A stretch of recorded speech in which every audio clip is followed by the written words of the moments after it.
Hello, what's up guys, and welcome back to my YouTube channel Theta Box. So today we are going to see how to change or how to reset your D-Link Wi-Fi router passwords by using your Google Chrome web browser. So before going to this method, first of all you can check your Wi-Fi connections. Your laptop is connected or not. So once the connection is made, you can open your Google Chrome browser. Then you can access this IP address. And the address is 192.168.0.1. or you can use 192.168.1.1. So here I try to access this first one, then it shows login page, and in this section you can enter your login details, username and passwords, and this username and passwords are not mandatory. So because once your laptop is successfully connected to your D-Link wireless network, so it automatically starts to sign in this website. So you can click to login. And this is an home page of this website, and in this section you can select wireless tab. So you can click to open it,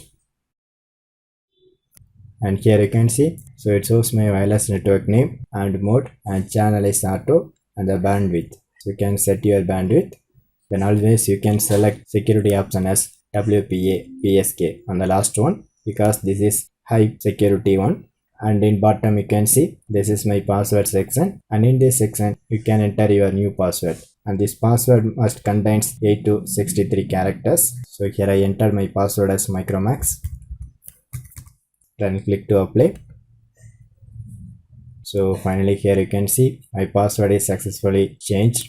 Then also you can check your active users, which means that how many users are accessing your Wi-Fi network. So you can go to new tab, and in this section again you can enter that IP address,